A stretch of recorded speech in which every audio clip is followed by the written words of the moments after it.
Guys நீங்கள் எல்லாருமே wait பண்ணிட்டு இருந்த 5 கிலோ பீஃப் பிரியாணி எந்த ஒரு கலர் அஜினமோட்டோ இதெல்லாம் யூஸ் பண்ணாமல் வெறும் சக்தி மசாலா மட்டும் யூஸ் பண்ணி ஒரு சென்னை ஸ்டைல் ஆத்தென்டிக் பிரியாணியை எப்படி பண்ணுன்றது இந்த வீடியோவில் சொல்கிறேன்.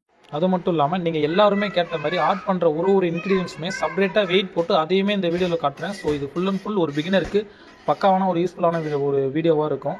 நீங்கள் யாராச்சும் ஆல்ரெடி எக்ஸ்பீரியன்ஸான பர்சனாக இருக்கீங்கன்னா ஸோ கொஞ்சம் அட்ஜஸ்ட் பண்ணிக்கிங்க. பட் இது ஃபுல் அண்ட் ஃபுல் பிகினருக்கான ஒரு வீடியோ தான். ஸோ இந்த வீடியோ நல்லா டீட்டெயில்டாக பாருங்கள். இதில் இருக்க ஸ்டெப்ஸ் அண்ட் ப்ரொசீஜரை ஃபாலோ பண்ணிங்கன்னா நீங்கள் பக்காவாக ஒரு பிரியாணி பண்ணலாம். ஒருவேளை இந்த வீடியோ உங்களுக்கு யூஸ்ஃபுல்லாக இருந்துச்சுன்னா மறக்காமல் ஒரு சப்ஸ்கிரைப் பண்ணிக்கோங்க. அப்புறம் உங்களுக்கு ஏதாச்சும் டவுட் இருந்தால் கமெண்ட் பண்ணிக்கோங்க, நான் அதுக்கு ஆன்சர் பண்ணுறேன். ஃபஸ்ட்டு இஞ்சி எடுத்துக்கலாம். இஞ்சி பார்த்தீங்கன்னா 1 கிலோவுக்கு 100 கிராம். நம்ம 5 கிலோ பண்ணுறதுனால 500 கிராம் இஞ்சி வந்து எடுத்துக்கிறோம். ஸோ இந்த இஞ்சி பார்த்தீங்கன்னா தோல் உரிச்சதுக்கப்புறம் இல்லை, தோல் உரிக்கிறதுக்கு முன்னாடி 500 கிராம் வந்து இஞ்சி நம்ம எடுத்துக்கிறோம். அடுத்தது பார்த்தீங்கன்னா பூண்டு எடுத்துக்கிறோம். பூண்டுமே நம்ம தோலோடு தான் எடுத்துக்கிறோம். ஸோ 1 கிலோவுக்கு பூண்டு பார்த்தீங்கன்னா சேம் 100 கிராம் தான் இஞ்சி மாதிரியே. ஸோ 1 கிலோவுக்கு 100 கிராம்னா 5 கிலோவுக்கு 500 கிராம் பூண்டை வந்து நம்ம எடுத்துக்கிறோம். அடுத்தது பார்த்தீங்கன்னா தக்காளி எடுத்துக்கிறோம். 1 கிலோவுக்கு 300 கிராம் தக்காளி. ஸோ 5 கிலோ பண்ண போகிறதுனால 1500 கிராம் தக்காளி வந்து நம்ம எடுத்துக்கலாம். எதனால் நான் 300 கிராம் எடுக்கிறேன்னா நான் வந்து தக்காளி அரைச்சி போட போகிறேன், அதனால் தக்காளி வந்து 300 கிராம் எடுத்துக்கிறேன். அடுத்தது பார்த்தீங்கன்னா உப்பு எடுத்துக்கிறோம். கல் உப்பு 1 கிலோவுக்கு 35 கிராம். நம்ம 5 கிலோ பண்ண போகிறதுனால 5 கிலோவுக்கு பார்த்தீங்கன்னா 175 கிராம் போடுறோம். ஸோ அடுத்து பார்த்தீங்கன்னா தனி மிளகாத்தூள் எடுத்துக்க போகிறோம். தனி மிளகாத்தூள் பார்த்தீங்கன்னா சக்தி மிளகாத்தூள் பிரியாணிக்கான கலர் பக்காவாக கொடுக்கும். ஸோ 1 கிலோவுக்கு 12 கிராம். நம்ம 5 கிலோ பண்ண போகிறதுனால 60 கிராம் தனி மிளகாத்தூள் எடுத்துக்கலாம். எவ்வளோ பேர் என்ன பிராண்ட் ரைஸ் யூஸ் பண்ணுறேன்னு கேட்டுறீங்க. நான் வந்து அஜித் வர்ஷா பிங்க் அப்படின்ற ரைஸ் யூஸ் பண்ணுறேன். ஸோ நம்ம இன்றைக்கி 5 கிலோ பிரியாணி பண்ணுற போகிறதுனால 5 கிலோ ரைஸ் வந்து நான் எடுத்துக்கிறேன். கைஸ் நம்ம நார்மலாக பார்த்தீங்கன்னா 1 கிலோவுக்கு 150 ml ஆயில் யூஸ் பண்ணுவோம். பட் இன்றைக்கி என்ன பண்ண போகிறோம்னா 1 கிலோவுக்கு 100 ml ஆயில் வந்து யூஸ் பண்ணி ஒரு பிரியாணி வந்து பக்காவாக பண்ண போகிறோம். ஸோ நான் ஆல்ரெடி பண்ணியிருக்கேன், பெட்டான ரிசல்ட் வந்திருக்கு. ஸோ இன்றைக்கி அதுதான் பண்ண போகிறோம். 1 கிலோவுக்கு 100 ml. ஸோ 5 கிலோவுக்கு 500 ml ஆயில் வந்து நம்ம இன்றைக்கி ஆட் பண்ண போகிறோம். 1 லிட்டர் ஆயில் எடுத்திருக்கேன். அதில் கரெக்டாக ஒரு 1/2 லிட்டர் ஆயில் இருக்கு நான் ஃபஸ்ட்டு ஊற்றிக்கிறேன். எண்ணெய் சூடானதும் பட்டை, கிராம்பு, ஏலக்காய் எல்லாமே 1 கிலோவுக்கு 3 கிராம் போடணும். ஸோ நம்ம 5 கிலோ பண்ணுறதுனால எல்லாமே 15 கிராம் 15 கிராம் 15 கிராம் போட்டுக்கலாம். இதில் இந்த பட்டையை மட்டும் சுருள் பட்டை எடுத்துக்கோங்க. சுருள் பட்டை உங்களுக்கு பிரியாணிக்கு நல்ல அருமையான ஒரு வாசனை கொடுக்கும். பட்டை, கிராம்பு, ஏலக்காய் வந்து லைட்டாக பொரிய ஆரம்பிக்குது. ஸோ பொரிய ஆரம்பிச்சோடனே நம்ம வந்து வெங்காயம் போட்டுக்கலாம். வெங்காயம் பார்த்தீங்கன்னா 1 கிலோவுக்கு நம்ம 350 கிராம் போடுறோம். ஸோ 5 கிலோவுக்கு 1750 கிராம் வெங்காயத்தை வந்து போட்டுக்கலாம். 1 கிலோவுக்கு 350 கிராமுங்க. ஓகேங்களா? வெங்காயம் நல்லா பொன்னிறமாக வதக்கணுங்க. எதனால் நம்ம வந்து நல்லா பொன்னிறமாக, அதாவது ப்ரௌன் கலரில் வதக்குறோம்னா வெங்காயம் நல்லா உங்களுக்கு பிரியாணி அதிக நேரம் வச்சுருக்க முடியுங்க. ஸோ இப்போ நீங்கள் பிரியாணி இன்றைக்கி சமைக்கிறீங்கன்னா அடுத்த ஒரு 24 hours நீங்கள் பிரியாணி வச்சு சாப்பிட்லாம். ஸோ அதனால் பொன்னிறமாக வதக்கினீங்கன்னா வெங்காயத்தை அதிக நேரம் வச்சு சாப்பிட்லாம். இது டேஸ்ட்டுக்காக மட்டும் இல்லை, அதிக நேரத்துக்காகவும் பண்ணலாம்.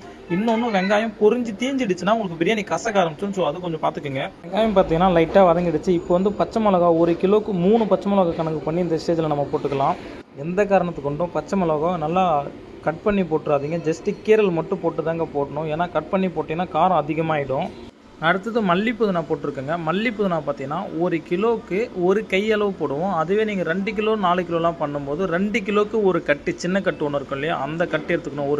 ஒரு கட்டு மல்லி, ஒரு கட்டு புதினா வந்து 2 கிலோவுக்கு. இப்போ நம்ம வந்து 5 கிலோ பண்ணுறதுனால 2.5 கட்டு மல்லி, 2.5 கட்டு புதினா வந்து ஆட் பண்ணியிருக்கோம். ஓகேங்களா? இப்போது இதில் இம்பார்ட்டண்டான ஒரு விஷயம் ஒன்று இருக்குங்க. என்னென்னா இந்த டைமில் நம்ம நெக்ஸ்ட்டு பார்த்தீங்கன்னா தனி மிளகாத்தூள் போடுவோம். ஸோ நீங்கள் மல்லி புதினா போட்ட உடனே தனி மிளகாத்தூள் போட்டிங்கன்னா மல்லி புதினா வந்து எண்ணெயில் தான் வேகும். ஸோ அப்படின்னா அந்த கலரையும் சேர்த்து இழுத்துக்கும்.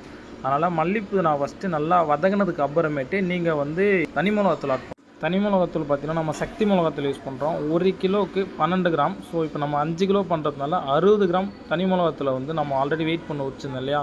ஸோ அந்த தனி மிளகாத்தூளை ஆட் பண்ணி ஃப்ரை பண்ணும்போது இந்த தனி மிளகாத்தூளை பார்த்தீங்கன்னா கரெக்டாக 15லேருந்து 20 செகண்ட் மட்டும்தாங்க பண்ணணும். அதுக்கு மேலே போயிடுச்சுன்னா இது தீஞ்சு போயிட்டு உங்களுக்கு பிரியாணிக்கான கலர் வந்து ஒரு மாதிரி ப்ரௌனிஷ் கலரில் வந்துடும். அடுத்து பார்த்தீங்கன்னா இஞ்சி பூண்டு பேஸ்ட் நல்லா மையாக அரைச்சி வச்சுருக்கோம். 1 கிலோவுக்கு 100 கிராம் இஞ்சி, 100 கிராம் பூண்டு. ஸோ 5 கிலோவுக்கு 500 கிராம் இஞ்சி, 500 கிராம் பூண்டு வந்து ஆட் பண்ணிக்கிறோம். இதில் வந்து ஒரு சின்ன கரெக்ஷன் இருக்குங்க. நம்ம வந்து ஆயில் கம்மியாக யூஸ் பண்ணியிருக்கோம் இல்லையா, அதனால் இஞ்சி பூண்டில் வாட்டர் வந்து லைட்டாக ஆட் பண்ணியிருக்கோம். ஏன்னா அப்போ தான் இஞ்சி பூண்டு பேஸ்ட்டு பார்த்தீங்கன்னா அந்த தண்ணி சுண்டுற டைமுக்குள்ளேயே உங்களுக்கு பக்காவாக இஞ்சி பூண்டு பேஸ்ட்டு வெந்து வந்துடும். ஏன்னா இஞ்சி பூண்டு பேஸ்ட் தான் உங்களுக்கு பிரியாணிக்கு பக்காவான டேஸ்ட்டும் வாசனையும் கொடுக்கும். ஸோ இஞ்சி பூண்டு பேஸ்ட்டு மட்டும் நல்லா பதமாக வதக்கிறத மட்டும் விட்டுறாதீங்க. இஞ்சி பூண்டு பேஸ்ட்டு பார்த்தீங்கன்னா நல்லா வதங்கிடுச்சு. ஸோ இந்த டைமில் நம்ம வந்து தயிர் ஆட் பண்ணிக்கலாம். தயிர் பார்த்தீங்கன்னா 1 கிலோவுக்கு 200 ml. நம்ம 5 கிலோ பண்ண போகிறதுனால 1 லிட்டர், அதாவது 1000 ml தயிர் வந்து ஆட் பண்ணிக்கிறோம்.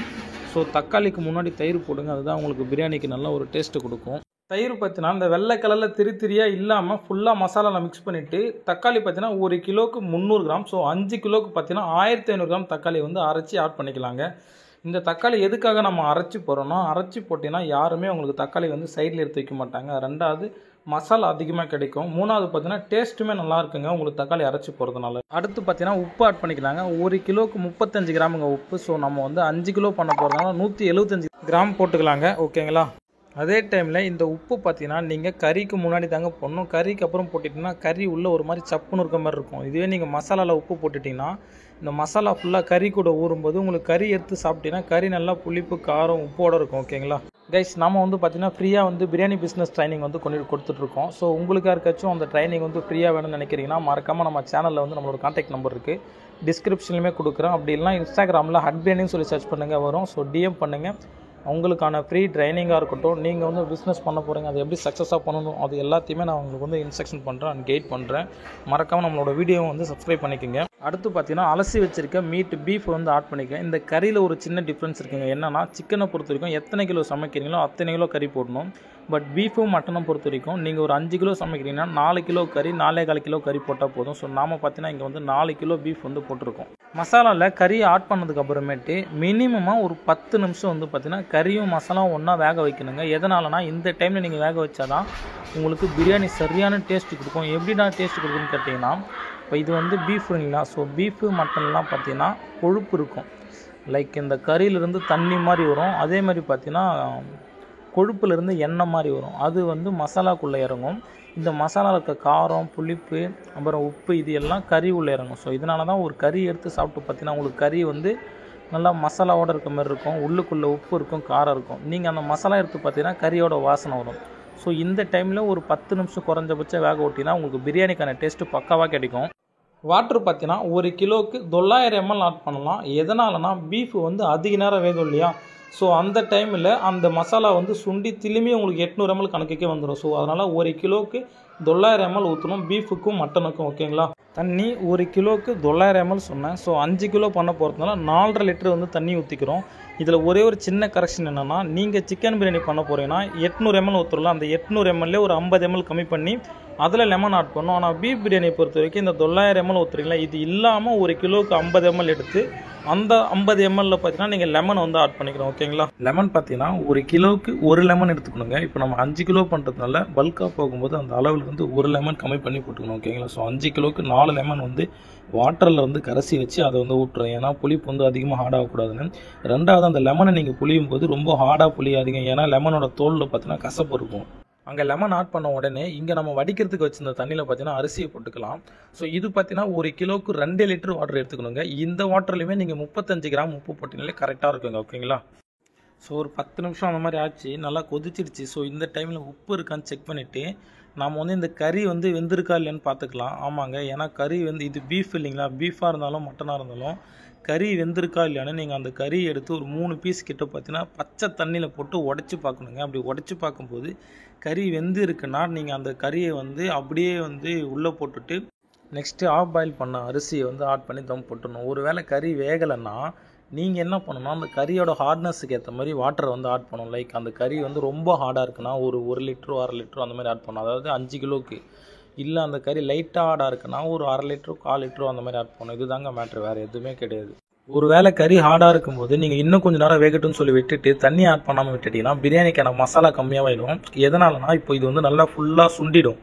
சுண்டினதுக்கு அப்புறமேட்டு நீங்கள் அரிசி கொட்டும் போது என்ன மசாலா கீழே போயிடும், அரிசி மேலே இருக்கும். ஸோ உங்களுக்கு பிரியாணியோட மசாலா கம்மியாகிடும். நமக்கு பார்த்தீங்கன்னா கறி வந்து உடச்சி பார்த்தா வெந்திருக்குங்க. ஸோ அதனால் நம்ம அப்படியே கறியை போட்டுட்டு எக்ஸ்ட்ரா வாட்டர்லாம் நம்ம ஆட் பண்ண போகல. ஸோ இப்போ நம்ம கறி வெந்திருக்கிறதுனால என்ன பண்ண போகிறோம், நெக்ஸ்ட்டு ஹாஃப் பாயில் பண்ண அரிசி இதில் ஆட் பண்ணிக்கலாங்க. ஆட் பண்ணிவிட்டு இந்த அரிசி வந்து ரொம்ப மேலே போயிடக்கூடாது, தண்ணியும் இதுக்கு மேலே ரொம்ப வந்துடக்கூடாது.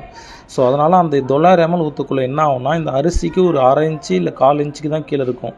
அது மாதிரி கீழே இருக்கக்குள்ளே நீங்கள் சுடு தண்ணி ஊற்றிக்கலாம். ரொம்ப கீழே போடுச்சுன்னா உங்களுக்கு பிரியாணியோட மசாலா வந்து ரொம்ப கம்மியாகிடும். ஓகேங்களா? ஸோ அதனால் கரெக்டாக இருக்க மாதிரி பார்த்துக்குங்க, இல்லைனா பிரியாணிக்கு மசாலா கம்மியாக போயிடும். அதுக்கப்புறம் இந்த மாதிரி லெவலாக வச்சுக்கணும். அதாவது அரிசியும் வாட்டரும் ஒரே லெவலில் இருக்க மாதிரி வச்சுட்டு 20 நிமிஷம் தம் போட்டிங்கன்னா உங்களோட பிரியாணி பக்காவாக ரெடியாகி வந்து நிற்குங்க. எவ்வளோதாங்க தம் முடிஞ்சிச்சு. ஸோ தம் முடிச்சோடனே ஓப்பன் பண்ணும்போது பார்த்தீங்கன்னா கரண்டி வச்சு இது மாதிரி 4 பக்கமும் வந்து பார்க்கணும் உள்ளக்குள்ளே தண்ணி இருக்கா இல்லையா அப்படின்றத. ஒரு பக்கம் மட்டும் செக் பண்ணாமல் 4 பக்கம் வந்து ஓப்பன் பண்ணி பார்க்கணும் உள்ளுக்குள்ளே தண்ணி இருக்கா இல்லையான்றதை பார்த்துட்டு ஓகே தண்ணி இல்லைனா தம்மு பக்காவாக வந்துட்டுன்னு அர்த்தம். லைட்டாக தண்ணி வருதுன்னா இன்னும் ஒரு 2-3 நிமிஷம் எக்ஸ்ட்ரா வச்சுட்டு நீங்கள் தம் போட்டுவிட்டு அதுக்கப்புறம் எடுத்து கொடுக்க ஆரம்பிச்சிடலாம். ரைஸ் அப்படியே திருப்பி போட்டுட்டோம், ஃப்ளிப் பண்ணி விட்டுட்டு அதுக்கப்புறம் பார்த்தீங்கன்னா மேலே லைட்டாக மல்லிப்பூ புதினா தூவி விட்டு இது நீங்கள் வந்து சர்வ் பண்ண ஆரம்பிச்சிடலாங்க. ஸோ கைஸ், உங்களுக்கு இந்த வீடியோவில் எதனாச்சும் ஒரு நாலேஜ் கிடச்சிருக்கு, இல்லை பிரியாணி கற்றுக்கிறதுன்றதை நீங்கள் ஒரு ஈஸியாக கற்றுக்கிட்டிங்கன்னா மறக்காமல் நம்ம வீடியோ வந்து சப்ஸ்கிரைப் பண்ணிக்கிங்க. அண்ட் உங்களுக்கு யாருக்காச்சும் ஃப்ரீயாக பிரியாணி ட்ரைனிங் வேணும், இல்லை பிஸ்னஸ் பண்ணுறதுலாம் எப்படி பண்ணுன்ற ஐடியாஸ் வேணும்னு சொல்லி நினச்சிங்கன்னா மறக்காமல் நம்மளோட சேனலில் பார்த்தீங்கன்னா கான்டாக்ட் நம்பர் இருக்குது. ப்ளஸ் இந்த வீடியோவுக்கு டிஸ்கிரிப்ஷன்லேயும் என்னோடய கான்டாக்ட் நம்பர் கொடுக்குறேன். ஸோ உங்களுக்கு யாருக்காச்சும் இந்த ட்ரைனிங் பிஸ்னஸ் எப்படி பண்ணணுன்ற டீட்டெயில்ஸ் வேணால் மறக்காமல் எனக்கு கான்டாக்ட் பண்ணுங்கள். அப்படி இல்லைனா இன்ஸ்டாகிராமில் ஹட் பிரியாணின்னு போட்டிங்கன்னா நம்மளோட சேனல் வந்து வருங்க. ஸோ அது மூலிமா கூட நீங்கள் வந்து எனக்கு கான்டாக்ட் பண்ணலாம். உங்களுக்கு யாருக்காச்சும் இந்த வீடியோ வந்து நல்லா யூஸ்ஃபுல்லாக இருந்துச்சுன்னா கொஞ்சம் மறக்காமல் நம்ம வீடியோ வந்து சப்ஸ்கிரைப் பண்ணிக்கோங்க. உங்கள் ஃப்ரெண்ட்ஸுக்கும் யாருக்காச்சும் இந்த வீடியோ வந்து ஷேர் பண்ணி விடுங்க.